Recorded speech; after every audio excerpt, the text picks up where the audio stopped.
Chaque année, Washington et ses monuments attirent plus de 20 millions de visiteurs. Derrière la blancheur de certains de ces murs se cache parfois une histoire plus sombre. I wake up every morning in a house that was built by slaves. La Maison-Blanche a entre autres été construite par des esclaves qui ont travaillé à la carrière de pierre, mais aussi sur le chantier. Selon l'Association historique de la Maison-Blanche, ils ont également contribué à la rebâtir après sa destruction pendant la guerre anglo-américaine de 1812.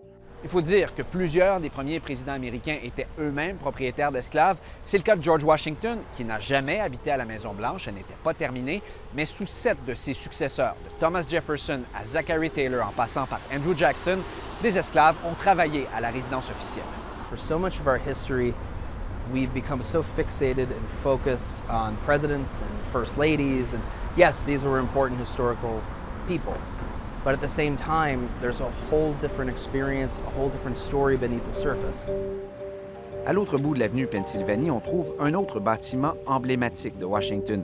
L'esclavage a aussi joué un rôle important dans la construction du Capitole, symbole de la démocratie américaine.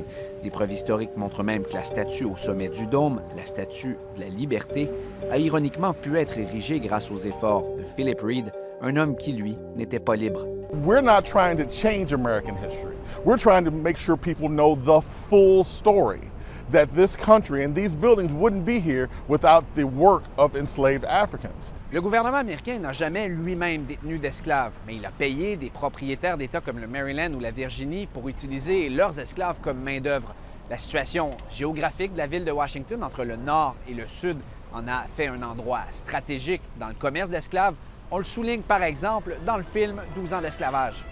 Welcome to Washington, Solomon. Cette production a été inspirée du récit de Solomon Northup, un Afro-Américain du Nord qui a été attiré vers la capitale où on l'a emprisonné avant de le vendre dans le Sud. Washington, c'est aussi le monument de Lincoln et l'émancipation des esclaves.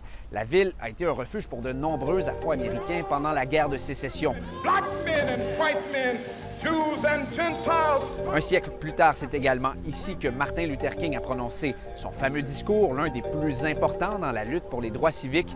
Le rôle de la capitale a donc évolué au rythme des changements sociaux aux États-Unis.